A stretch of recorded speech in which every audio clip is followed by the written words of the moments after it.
Bismillah, walhamdulillah, wassalatu wassalamu ala rasulillah, wa ala alihi wa sahbihi wa man walahu amma ba'd. On commence aujourd'hui le cours 13 dans l'explication des égarements de la secte des frères musulmans, Hizb al-Ikhwan al-Muslimin. Et on était en train d'expliquer dans Al-Mulahadatu al-Hadiyata Ashar le fait que les Ikhwan, ils mettent en garde contre toute personne qui les critique. Et ils vont même mettre en garde contre les ulama. Si les ulama mettent en garde contre eux, ils vont les traiter de ulama as-sulta, les savants des dirigeants, ou qui sont à la solde des dirigeants. Et ils vont essayer de les dénigrer par toutes sortes d'autres moyens. Et on a mentionné des exemples de ça. Là, on citait des paroles des ulama à ce sujet.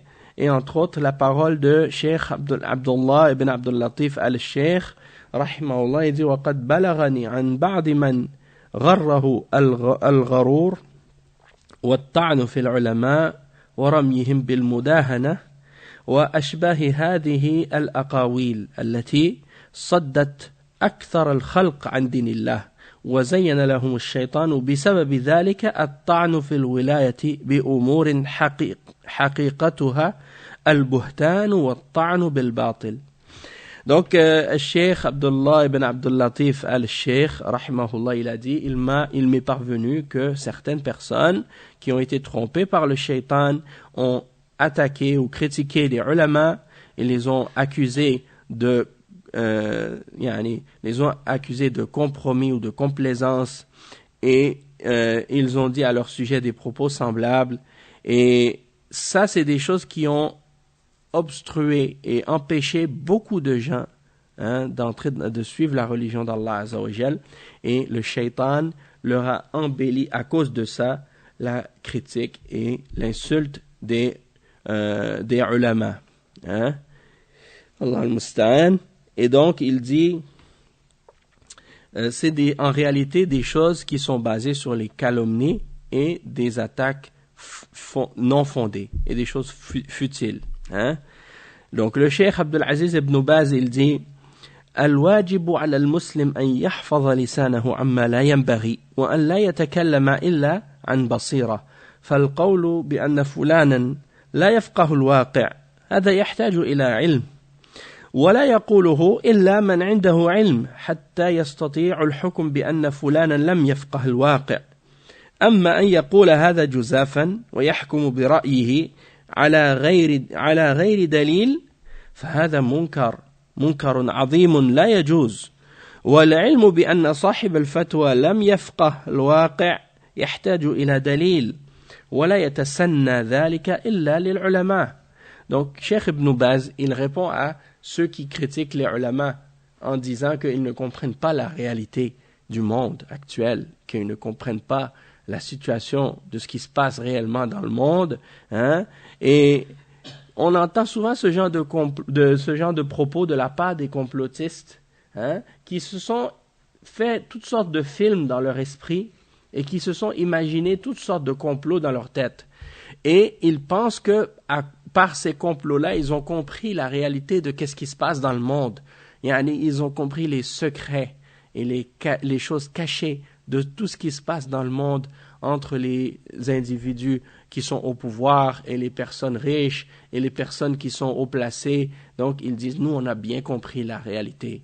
Tout ce qui est caché, tous les secrets, tous les complots. Et les ulama, eux, ils n'ont pas compris ce que nous, on a compris. Alors, les ulama n'ont pas compris la réalité. Or, Cheikh Ibn Baz, il dit, l'obligation pour le musulman, c'est de préserver sa langue de ce qu'il ne doit pas dire et de ne parler qu'avec science. Et il dit donc de dire qu'un tel ou telle personne n'a pas compris la réalité, ça demande de la science en soi. C'est-à-dire, il faut que tu aies de la science pour pouvoir dire que quelqu'un n'a pas compris la réalité. Parce que si tu n'as pas compris la réalité, comment tu peux dire que quelqu'un d'autre l'a pas compris, l'a pas comprise? Et donc ici, il dit, une personne ne peut dire que quelqu'un d'autre n'a pas compris la réalité, excepté si lui-même il a de la science par laquelle il est capable lui-même de juger qu'un tel n'a pas compris la réalité. Mais de dire ça de façon arbitraire comme ça, tu dis, lui, il n'a pas compris. Et tu juges par ton opinion, sans aucune preuve qu'il n'a pas compris la réalité. Il dit, ça c'est un grand mal, et c'est pas permis de dire ça. Il dit, la science, pour d'avoir la science ou le savoir du fait que quelqu'un qui donne des fatwas n'a pas compris la réalité d'une situation ou d'une chose, ça demande une preuve. Et il dit, et ça, cette preuve-là, tu peux pas l'obtenir excepté si tu fais partie toi-même des ulama. Et à ce sujet, les ulama ont clarifié beaucoup de choses par rapport à ilm al-waqi'. Parce que c'est sûr que les ulama, qu'est-ce qui est important pour les ulama de la charia de posséder? C'est de posséder la connaissance des règles de la charia et des preuves de la charia. Une fois qu'ils connaissent les règles et les preuves de la charia, ils sont capables d'émettre des verdicts et des jugements sur différentes situations et sur différentes choses. Mais si ils n'ont pas la connaissance ou la compréhension de la réalité de ce qui se passe dans une situation, c'est sûr qu'à ce moment-là, leur jugement va être déficient ou erroné. Mais, en général, cette réalité-là, elle peut être clarifiée et expliquée aux ulama facilement avec des preuves. D'accord? Mais c'est ça en fait que certains n'ont pas compris. C'est que si par exemple quelqu'un, parmi les ulama, on lui demande une question sur une situation ou sur un sujet, et que lui, ce savant-là, il ne connaît pas la réalité nécessairement de qu'est-ce qui se passe à telle situation, dans telle situation ou à tel endroit. Il ne connaît pas cette réalité-là en détail. Alors, comment il va faire pour émettre un jugement religieux sur cette chose? Parce que les ulama, ils disent « Al-hukmu ala shay'in far'un an tasawwurihi ». C'est-à-dire que le jugement à propos d'une chose, ça découle de la compréhension, de la conception que tu as de cette chose. Si tu ne l'as pas bien comprise, tu ne vas pas pouvoir donner un jugement qui est correct à son sujet. Donc, qu'est-ce qu'on fait dans ce cas-là? Eh bien, la personne qui vient poser sa question, eh bien, le alim, il va lui demander de clarifier sa situation et d'expliquer sa situation. Donne-moi ta situation, explique-moi ta situation. Qu'est-ce qu'il y a comme situation dans ton contexte par rapport à ce sujet que tu me demandes? Et là, la personne va expliquer le contexte, va expliquer la situation. Et à ce moment-là, le alim, il va donner un jugement selon ce que tu lui as donné. Et c'est pourquoi les ulama, ils disent souvent lorsqu'ils donnent une fatwa et lorsqu'ils répondent à quelqu'un, ils disent, si ce que tu m'as donné comme renseignement est exact, et si ce que tu m'as dit à propos de telle chose et correspond réellement à la réalité, alors à ce moment-là, par rapport à ça, voici le jugement selon ce que toi tu m'as donné comme information. Exactement. Dans le sens que la réponse du cheikh ou du alim est vraie à condition que la description que tu lui as donnée a été bien donnée et que c'est exact. Et donc ça c'est une chose que tu vas entendre souvent des ulama lorsqu'ils donnent une fatwa. Parce que des fois il y a des gens qui posent une question à un cheikh et ils vont pas lui dire la réalité à propos de cette situation-là. C'est-à-dire qu'ils vont lui dire une partie de la vérité, mais ils vont lui cacher une autre partie. Ça veut dire que le cheikh, lui, il va entendre seulement une partie de l'histoire, une partie de la situation, et il n'a pas tous les détails. À ce moment-là, il va te donner une fatwa, mais la fatwa qu'il va te donner, elle ne sera pas complète, elle ne sera pas vraie. Pourquoi? Parce que toi, tu as menti. Parce que toi, tu as caché une partie de la réalité. Exactement. Ça, c'est le meilleur exemple. Ça, c'est le meilleur exemple que tu as donné. C'est comme quand tu vas chez le médecin.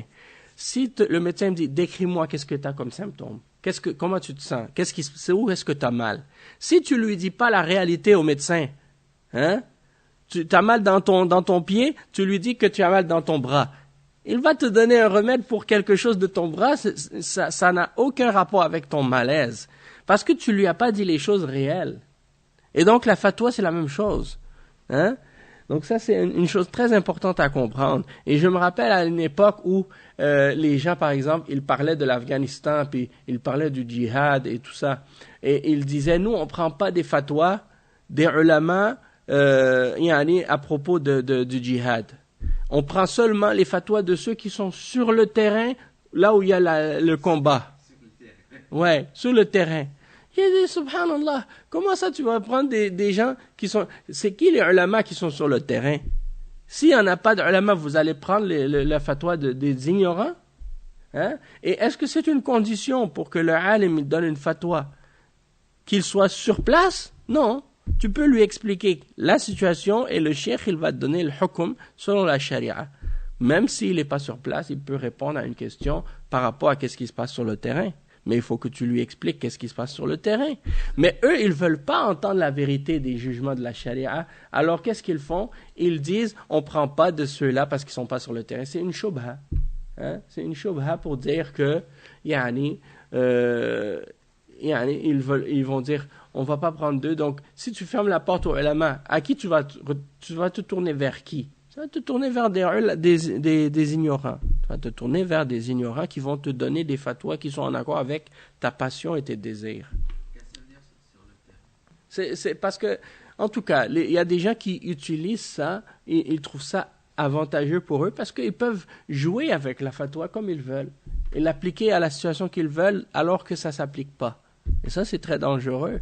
Tu vois? C'est pourquoi les ulama, parfois, ils disent... Prenez pas les fatwas que vous trouvez dans les livres et puis vous les appliquez sur vous-même sans comprendre et sans connaître les détails. Parce que souvent, c'est ça qui arrive. Peut-être que la question, elle ressemble, mais il y a des petits détails qui sont différents dans la question qui font que la réponse, elle va être différente à ta situation, à toi. Hein? Et il y a un autre exemple que j'ai entendu, oui, c'est ça, un gars aux États-Unis, j'ai oublié comment il s'appelle, mais en tout cas, c'est un gars qui a dévié, subhanallah, comment il s'appelle donc? Ala kulli hal. Lui, c'est quelqu'un qui a étudié en Arabie Saoudite, il a même, en tout cas, il a étudié à la Jamia. Il était, à l'époque, quand j'étais là-bas, lui, il était là-bas aussi. Puis, en tout cas, quand il est revenu aux États-Unis, parce que lui vient des États-Unis, il a complètement changé. Il a complètement changé, non seulement son apparence, mais même sa façon de comprendre la religion, il a dévié complètement. Et là, il disait, ça sert à rien de poser la question aux ulama qui sont, par exemple, dans les pays musulmans. Il faut maintenant poser les questions aux savants qui sont ici en Occident, parce que c'est eux qui comprennent la réalité de qu'est-ce qui se passe en Occident. Il dit, comment tu peux poser la question à un savant en Arabie Saoudite? Regarde ce qu'il a dit. Il dit, comment tu peux poser la question à un savant qui est en Arabie Saoudite, comment tu dois te comporter avec ton voisin homosexuel, alors que lui, il n'a jamais côtoyé d'homosexuel? Mais j'ai dit, est-ce que c'est une condition pour savoir comment se comporter avec l'homosexuel que tu es un voisin homosexuel pour savoir? C'est-à-dire, si tu as... Oui. Ou bien, si tu n'as jamais eu de voisin alcoolique, comment tu vas savoir comment agir avec un voisin alcoolique? Ça n'a aucun rapport. Les règles de la charia nous apprennent comment agir avec les gens, peu importe qu'on ait connu ces gens-là ou côtoyé ces gens-là ou non. Hein? J'ai jamais côtoyé de criminels ou de tueurs en série, mais je sais que c'est ça. La religion, c'est la religion, ça va pas changer. Ala kulli hal, on entend ce genre de discours-là. Et la réalité, pourquoi les gens ils disent ça? On ne veut pas entendre des paroles, des fatwas de l'Arabie Saoudite ou des fatwas des savants des pays musulmans. On veut des fatwas des ulama ici. Pourquoi? Parce qu'il n'y a pas d'ulama ici. Donc, quand ils réalisent qu'il n'y a pas d'ulama, eux, ils s'improvisent comme étant des ulama. C'est comme le prophète sallallahu qui a dit, وَإِذَا لَمْ يَبْقَ عَالِمٌ اتخذ الناس رؤوسا جهالا فسئلوا فأفتوا بغير علم فضلوا وأضلوا. Hein? C'est-à-dire qu'ils n'ont pas trouvé de savants. Alors qu'est-ce qu'ils ont fait? Ils ont pris des gens ignorants, puis ils les ont pris comme des savants. Ils leur posent des questions sur la religion. Et eux, ils répondent sans science, et ils s'égarent eux-mêmes et ils égarent les autres avec eux. Alors c'est ça la réalité, Allah al-Musta'an. Hein? Maintenant, les gens à Montréal et aux États-Unis et ailleurs, ils pensent que les imams des mosquées, ce sont des ulama. Ils pensent que ce sont des ulama, au même degré que les ulama qui sont dans les pays arabes. Et qu'ils peuvent donner des fatwas sur toutes les situations. Alors, tu vois qu'est-ce qui se passe maintenant dans les gens quand ils viennent poser des questions aux imams. ils veulent que les imams leur rendent halal ce qui est haram et qu'ils leur permettent tout. Oui, et il y en a qui le font, comme tu dis. C'est ça le pire. Il y en a un qui m'a dit, j'ai parlé avec comme plein d'imams, je leur posais la question, et toi, tu es le seul qui m'a dit que c'est pas permis. J'ai dit, ben, écoute, moi, c'est pas moi qui l'a dit, c'est les ulama. Moi, je me retourne aux ulama. Ben, c'est ça. Les ulama, ils disent qu'est-ce que Allah a dit. Ça sort pas de, c'est pas un lapin qui sort d'un chapeau comme les magiciens, là, hein. Allah al-Musta'an. Donc, on continue. Le cheikh, il dit, وقال الشيخ صالح الفوزان العلماء العاملون هم أفضل الناس بعد الرسل عليهم الصلاة والسلام وفضل العالم على العابد كفضل القمر على سائر الكواكب فلا ينتقص العلماء ويتهمهم بقصر النظر وعدم الفهم إلا من هو شبه بأهل الجاهلية وبقوم نوح الذين يصفون أتباع الرسل بهذا الوصف لينفر الناس عنهم وهذا يأتي على ألسنة بعض الناس اليوم يقولون هؤلاء العلماء علماء حيض ونفاس وعلماء أحكام الاستجمار وعلماء جزئيات ولا يعرفون فقه الواقع وفقه الواقع عندهم أمور سياسية والثورة على الولاة. Donc c'est ça l'exemple. Il dit, Cheikh Al-Fawzan, que les ulama, ce sont les meilleurs êtres humains après les messagers. Et le prophète sallallahu alayhi wa sallam, il dit à propos de ça que les prophètes sont les héritiers des messagers. Warathatul anbiya, les héritiers des prophètes. Et il dit le mérite du savant sur l'adorateur est comparable au mérite de la lune sur le reste des astres et des étoiles. Et donc, il dit, il n'y a personne qui va dénigrer les ulama ou rabaisser les ulama et les accuser d'avoir une vision courte, excepté des gens qui n'ont pas compris. S'ils disent ils n'ont pas compris, en réalité, souvent c'est eux qui n'ont pas compris. Et ils ressemblent aux gens de la Jahiliya, comme le peuple de Nuh, alayhi salam, qui décrivait les gens qui suivaient les messagers de cette manière. Allah Azza wa Jal, il dit dans un verset dans sourate c'est dans Al-Ghafir. Il dit وَلَمَّا جَاءَتْهُمْ رُسُلُهُمْ بِالْبَيِّنَاتِ فَرِحُوا بِمَا عِنْدَهُمْ مِنَ الْعِلْمِ فَرِحُوا بِمَا عِنْدَهُمْ مِنَ الْعِلْمِ. Quand les messagers leur sont venus avec les preuves claires, ils se sont réjouis de ce qu'ils possédaient comme science. Ils ont dit non, nous on a déjà des sciences, ça nous suffit, on n'a pas besoin des messagers. Allah al-Musta'an. C'est ça que les kuffars ils disent aujourd'hui. Et nous, on a des scientifiques, on a des études, on envoie des satellites autour de la Terre, dans l'espace, pour voir des photos de qu'est-ce qui se passe dans l'univers. On n'a pas besoin des ulama, des prophètes, des livres, des messagers. On n'a pas besoin de ça. Eux, ils pensent qu'ils sont au-delà de ça, au-dessus de ça. Allah al-Musta'an. Et donc, le cheikh, il dit, on entend ça des fois de la langue des gens à notre époque, ils veulent faire fuir par cela les gens de suivre les ulama. Il dit, ce sont des savants qui n'ont d'intérêt que pour les règles et les menstrues et le sang des femmes, les écoulements. Et c'est des savants qui s'occupent juste de l'istijmar. L'istijmar, c'est quoi? Les pierres qu'on utilise quand on va faire nos besoins. Les gens, ils vont dire, à quoi ça sert d'enseigner les règles de l'istijmar si les gens aujourd'hui, ils utilisent des toilettes avec le papier. On n'a plus besoin d'utiliser des pierres. Ouais, ok. Le jour que tu vas être pris dans la nature, vu qu'il n'y aura pas de toilette, ni de papier de toilette, tu vas pas savoir comment aller, faire tes besoins selon la sunna. Et tu vas te salir et salir tes vêtements, puis après ça, tu vas dire, mais finalement, j'aurais dû étudier les règles de al-istijmar. Alors qu'on sait très bien que ça fait partie des règles de la purification et des règles qui nous permettent de savoir comment se purifier et rester pur. Non seulement pour être propre, mais pour être capable de faire nos adorations d'une manière qui vont être acceptées. C'est ça. Parce que tu peux prier sans te purifier, mais est-ce que ça va être accepté? Non. Tu vas prier pour rien. Parce que ta prière, elle ne sera pas acceptée si tu ne la fais pas en état de pureté. Donc c'est très important. Il y a des gens, des fois, il y en a des enfants, peut-être, tu leur dis, fais ta prière. Il va faire sa prière. Tu dis, est-ce que tu as fait ton wudu? Non. Mais va faire ton wudu. Tu ne peux pas prier sans faire ton wudu. Donc l'enfant, il va prier, il va pas faire son wudu. Puis là, il dit, ah ben, au moins mes parents, ils vont me laisser tranquille parce que j'ai fait ma prière. Mais c'est pas juste le fait de faire sa prière. Il faut que tu la fasses pour que Allah l'accepte. C'est pas juste pour que tes parents soient contents de toi ou pour te débarrasser de tes parents. Hein? Ouais, ils donnent des ordres aux enfants, mais ils leur donnent pas l'enseignement. Ouais, non, c'est vrai. Comme ils disent, al-asa liman asa. Ah non, tu l'as jamais entendu? Ouais, j'entends souvent dire ça.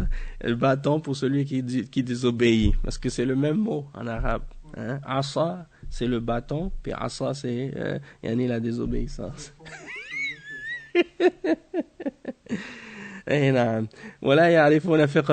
Donc ils disent que les savants ils connaissent juste les détails des affaires, les détails de la religion, ils connaissent pas la réalité.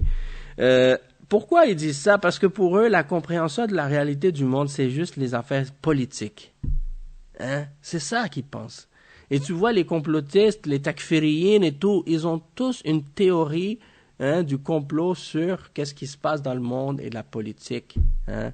Et pourquoi sur le billet de $1 aux États-Unis, il y a une pyramide avec un œil en haut, hein? Puis hein, ça c'est la franc-maçonnerie, puis c'est eux qui contrôlent le monde. C'est pas Allah qui contrôle le monde pour eux. C'est les juifs et les francs-maçons. Ouais, non, c'est ça. Hein? Ouais, ben, Allah dit dans le Coran, يَحْسَبُ أَنَّ مَالَهُ أَخْلَدَهُ. Il pense que son argent va le rendre éternel.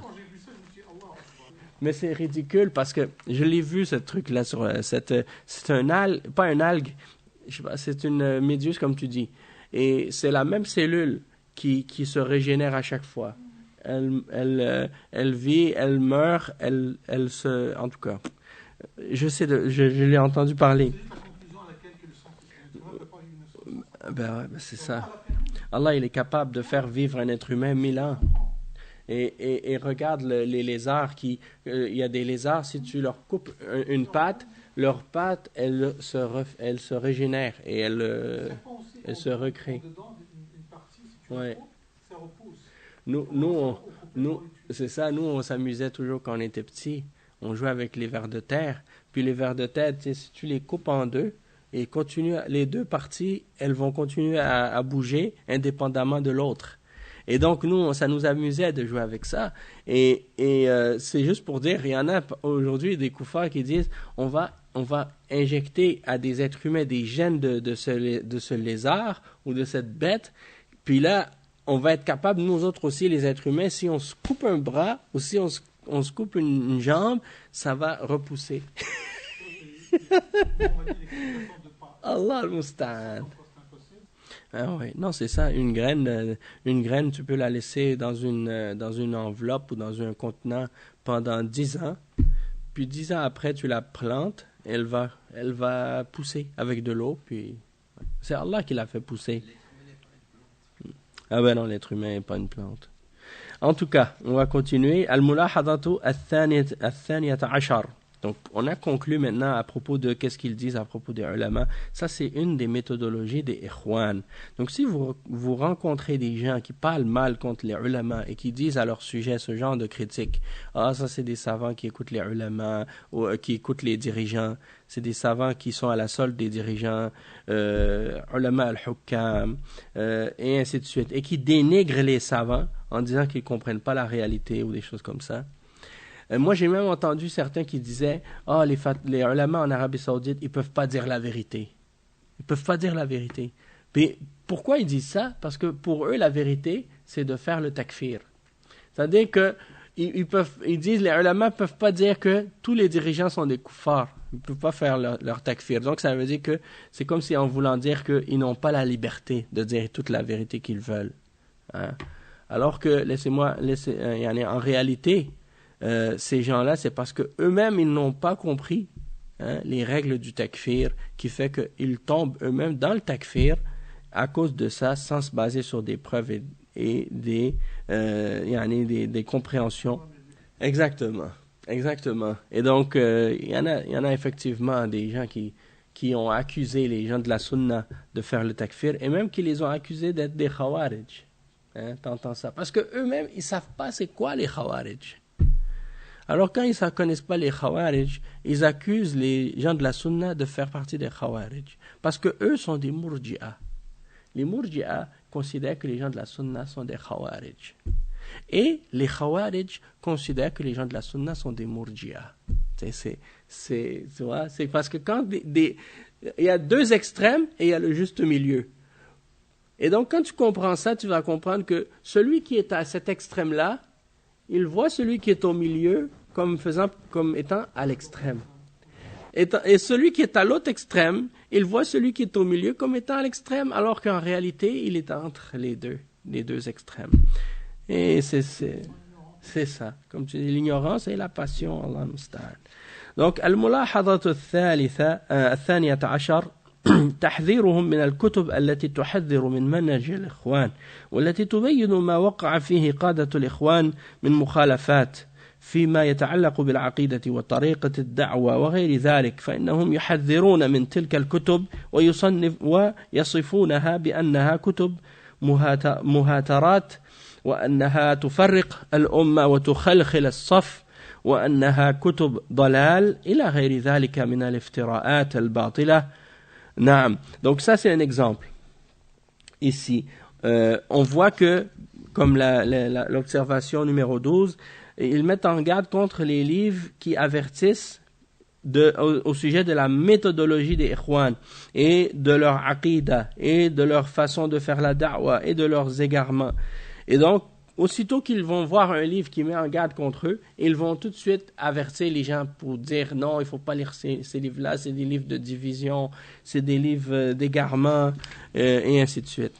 Et je me rappelle, pour vous donner un exemple, d'un livre qui était écrit par Cheikh, d'ailleurs le livre qu'on était en train d'expliquer, qui est inspiré du livre de Cheikh al-Najmi, Ahmad al-Najmi, et qui réfute les Ikhwan. Et à la librairie de la mosquée As-Sunna à Montréal, eh bien, j'ai trouvé une copie de ce livre qui était cachée derrière le comptoir. Alors je leur ai dit, mais pourquoi vous le cachez, le livre? Pourquoi vous le vendez pas? Hein? Ils ont dit, non, il ne faut pas vendre ce livre-là, c'est pas bon. Pourquoi il est à côté de parc? Ouais, à côté de parc. Mais ça, c'était à l'époque. Donc, c'était pour dire comment, depuis qu'il y avait un livre, parce qu'eux, ils reçoivent des livres des fois de l'Arabie Saoudite. Ça se peut que parmi les livres qu'ils ont reçus pour vendre, il y en avait quelques copies de ce livre-là. Et donc, qu'est-ce qu'ils ont fait? Ils les ont mis de côté. Aussitôt qu'ils reçoivent des livres, par exemple, j'avais trouvé un livre de Cheikh Rabi' une fois. Ils ont dit, non, il ne faut pas prendre ce livre-là. Ils les ont tout de suite enlevés. Tu vois? Donc, ça c'est comme ça qu'ils agissent. Alors qu'ils ont des livres des Mubtadi'a, des Hizbiyin, et de toutes les tariqas que tu peux imaginer. Bien sûr. Parce que depuis qu'ils sont critiqués, parce que le livre, même s'il y a des faussetés dedans, ça leur dérange pas. Ça leur dérange pas parce que depuis que ça les critique pas eux, c'est pas grave. Mais si le livre critique leur position, là, automatiquement, là, tu les vois, ils veulent mettre en garde contre ce livre-là. Non. Ouais, non, je suis pas surpris du tout. Allah musta'an. Il y a toutes sortes, il y avait tellement d'égarements là-bas. Donc, un autre exemple, c'est ça. بل وصل الحد ببعضهم إلى أنه رأى بعض الناس يقرأ كتاب المورد العذب الزلال فيما انتقد على بعض المناهج الدعوية من العقائد والأعمال للشيخ أحمد النجمي فأنكر عليه وقال له هذا الكتاب حقه أن يداس تحت كفارات السيارات. En voulant dire, ces voitures-là, il faudrait qu'on les écrase en dessous des roues des voitures. Ils veulent l'écraser le livre. S'ils peuvent le brûler, ils vont le brûler même. Hein? C'est connu même à l'époque, même il y a des soufis, qu'est-ce qu'ils faisaient? Ils prenaient les livres d'Ibn Taymiyyah, ils les achetaient pour les brûler. Parce qu'ils ne voulaient pas que les gens le lisent. Oui, je me rappelle, j'étais là. Un groupe de Naqshbandiya sont rentrés dans la mosquée là-bas à l'époque. Ils étaient à peu près une vingtaine. Et après, ils sont entrés dans la librairie, ils ont commencé à prendre tous les livres. C'est ce jour-là que j'ai demandé à l'un d'entre eux, c'est quoi le soufisme? Il m'a dit, c'est de se noyer dans l'amour éternel d'Allah. Et j'ai dit, et là il m'a cité un hadith, il m'a dit que c'est dans le Bukhari, et puis finalement j'ai vérifié le hadith, et même pas dans le Bukhari. C'est des khurafiyin. شيخ الإسلام ابن تيمية يجب عقوبة كل من انتسب إليهم يعني أهل البدع أو ذب أو أثنى عليهم أو عظم كتبهم أو عرف بمساعدتهم ومعاونتهم أو كره الكلام فيهم أو أخذ يعتذر لهم بأن هذا الكلام لا يدري ما هو أو من قال إنه صنف هذا الكتاب وأمثال هذه المعاذير يعني أو لا يدرى ما هو أو من قال أنه صنف هذا الكتاب وأمثال هذه المعاذير التي لا يقولها إلا جاهل أو منافق بل تجب عقوبة كل من عرف حالهم أو كل من عرف حالهم ولم يعاون على القيام عليهم بل تجب عقوبة كل من عرف حالهم ولم يعاون على القيام عليهم فإن القيام على هؤلاء من أعظم الواجبات لأنهم أفسدوا العقول والأديان على خلق من المشايخ والعلماء والملوك والأمراء وهم يسعون في الأرض فسادا ويصدون عن سبيل الله. Donc, Cheikh l'Islam Ibn Taymiyyah, il dit, il est obligatoire de punir toute personne qui adhère à leur voix, c'est-à-dire la voix des gens de bid'a. Et il parle en particulier ici, dans le contexte de la citation qui est mentionnée dans Majmou' al-Fatawa, il parle des gens de Wahdatul Wujud. Wahdatul Wujud, c'est-à-dire ceux qui croient que Allah est dans tout et que tout est Allah. Mais ça s'applique, cette parole, également à d'autres parmi des gens de bid'a qui appellent à des égarements. Il dit, il est obligatoire de punir ou que soit puni toute personne qui s'affilie aux gens de bid'a ou qui les défend ou qui fait leur éloge ou qui glorifie leurs livres ou qui est connu comme étant quelqu'un qui les aide, qui vient à leur aide, ou bien qui déteste qu'on les critique ou qu'on parle sur eux. C'est-à-dire qu'on clarifie leurs égarements, ou qui commencent à leur chercher des excuses en disant on ne sait pas qu'est-ce que ça veut dire cette parole, ou qui dit qu'il a vraiment écrit ce livre, ou bien d'autres genres d'excuses de ce genre que seul un ignorant ou un hypocrite va dire. Et même qu'il est obligatoire que soit puni toute personne qui connaît leur état et qui les aide dans ce qu'ils font. Il dit parce que le fait de les aider, eh bien ça c'est c'est-à-dire il dit toute personne qui connaît leur état et qui n'a pas aidé à les stopper ou les arrêter. Il dit parce que les arrêter c'est une des plus grandes obligations parce qu'ils ont corrompu la raison des gens et la religion des gens, même parmi les mashayikh, les savants, les rois, les dirigeants, et ils font le désordre sur la terre et ils bloquent le chemin d'Allah Azza wa Jal. Donc ça c'est une citation de Cheikh l'Islam à ce sujet-là. Quand il dit il est obligatoire de punir, il parle bien entendu de l'obligation de punir de la part des ulama, de la part des dirigeants qui ont le devoir de punir les innovateurs qui prêchent l'innovation et qui propagent l'égarement. Donc ils ont le devoir, les dirigeants, de les arrêter et de les stopper et de faire en sorte qu'ils cessent de propager l'égarement. Le point numéro 13, الملاحظة الثالثة عشر عزوف الإخوان عن طلب العلم على أهل العلم السلفيين بحجة الاشتغال بالدعوة وبحجة أن العلماء يشوشون ويبلبلون الأفكار. وأقول على رسلكم أي دعوة يرجى لها النجاح وهي لا تقوم على علم صحيح منهم ومنهج قويم. قال الله تعالى قل هذه سبيلي أدعو إلى الله على بصيرة أنا ومن اتبعني وعلى علم يجوز وأي علم يحوزه العبد ولم يأخذ من مصدره ومن أهله نعم قال معالي الشيخ صالح آل الشيخ في معرض نقده لمنهج الإخوان المسلمين مما يميز الإخوان من عن غيرهم أنهم لا يحترمون السنة ولا يحبون أهلها وإن كانوا في الجملة لا يظهرون ذلك لكنهم في حقيقة الأمر لا يحبون السنة ولا يدعون لأهلها وقد جربنا ذلك في بعض من كان منتميا لهم أو يخالط بعضهم فتجد بعضهم يعني أنه لما بدأ يقرأ كتب السنة مثل صحيح البخاري والحضور عند بعض المشايخ في قراءة بعض الكتب حذروه وقالوا هذا لا ينفعك ماذا سينفعك صحيح البخاري ماذا ستنفعك هذه الأحاديث انظر إلى العلماء هؤلاء ما حالهم هل نفعوا المسلمون في كذا وكذا يعني أنهم لا يقرون فيما بينهم تدريس السنة ولا صحبة أهلها فضلا عن أصل الأصول وهو الاعتقاد بعامة Yani, subhanallah, c'est vrai. Ce que le cheikh il dit là, je l'ai déjà entendu moi-même. Hein? Subhanallah.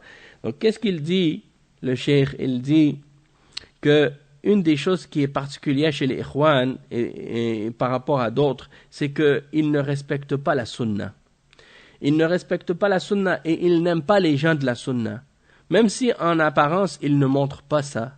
Mais la réalité, c'est que c'est des gens qui n'aiment pas la sunna. Et il n'appelle pas à ce qu'on retourne aux gens de la sunna ou qu'on vienne aux gens de la sunna. Et il dit, j'ai fait l'expérience de ça moi-même. Il dit, quand certains d'entre les gens qui appartenaient à ce groupe ou qui fréquentaient des gens qui sont avec eux, tu vas les trouver, par exemple, s'ils commencent à lire un livre des gens de la sunna, commencent à étudier les livres de la sunna comme Sahih al-Bukhari et d'assister aux cours avec les shuyukh et de lire certains livres, ils vont mettre en garde, ils vont t'avertir à propos de ça.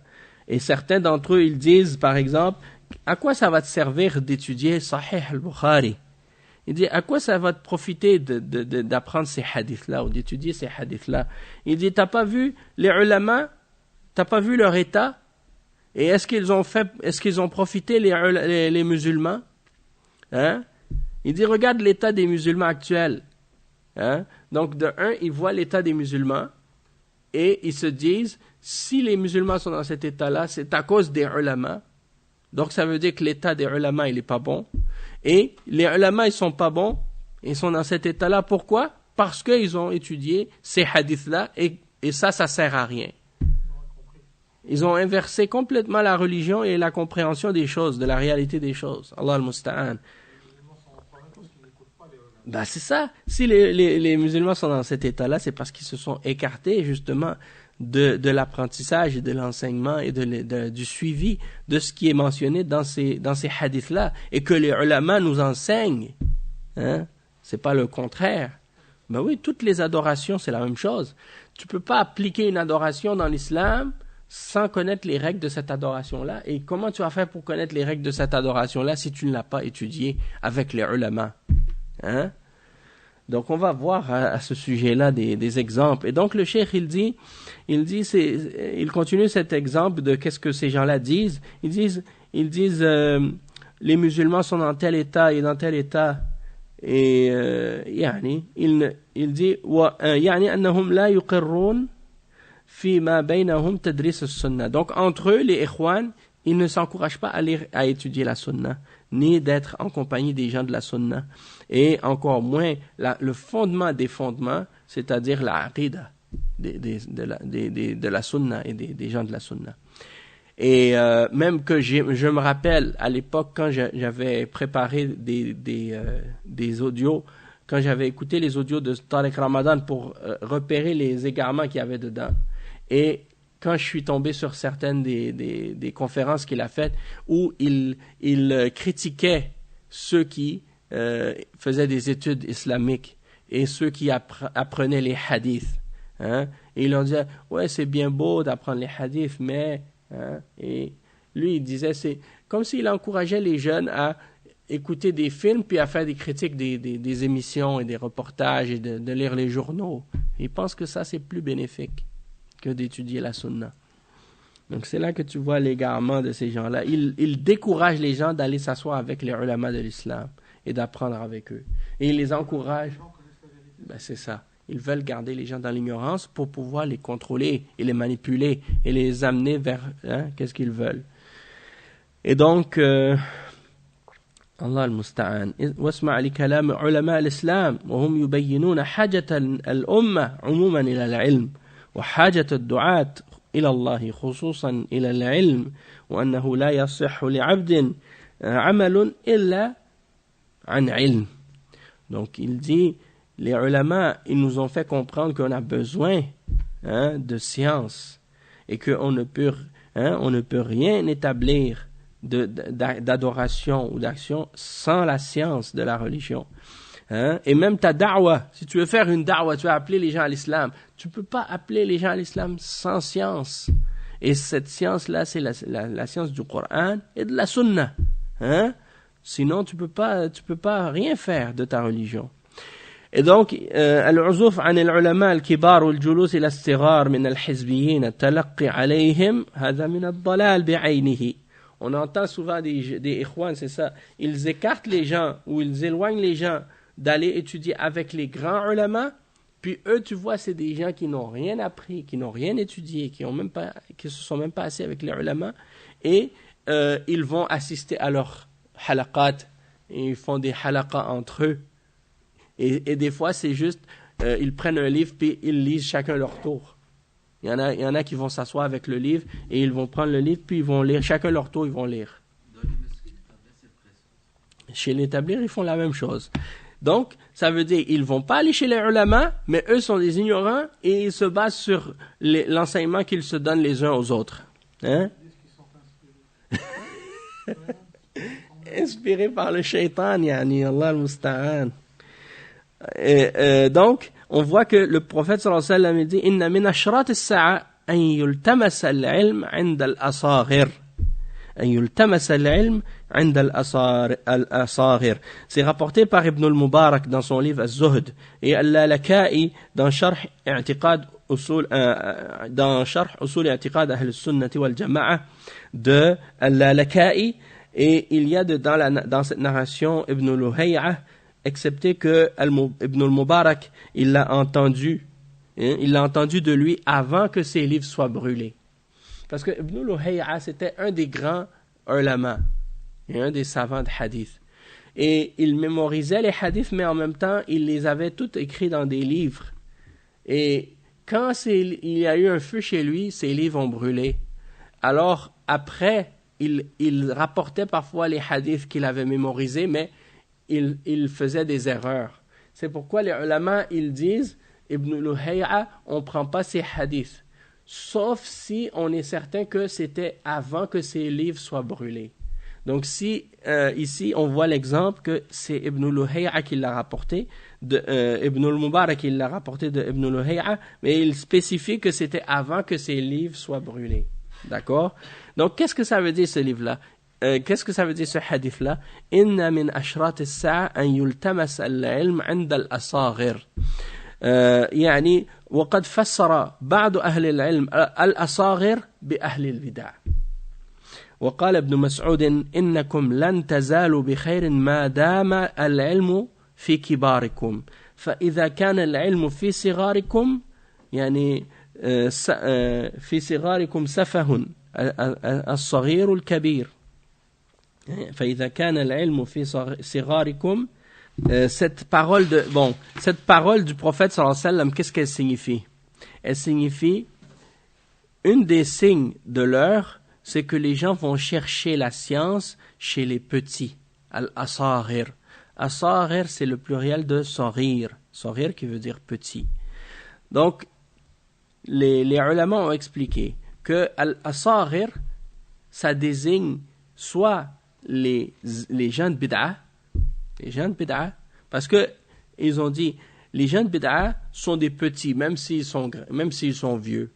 Parce que ce sont des gens de bid'a. Donc, peu importe leur âge, s'ils sont pas des gens de la sunna, ce sont des petits.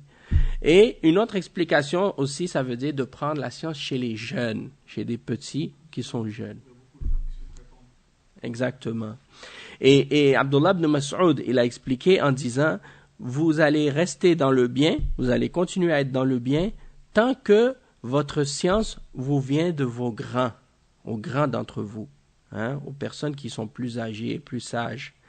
Il dit, si votre science, elle vient des petits, eh bien, les petits vont, c'est comme s'ils vont rabaisser ou dénigrer les grands.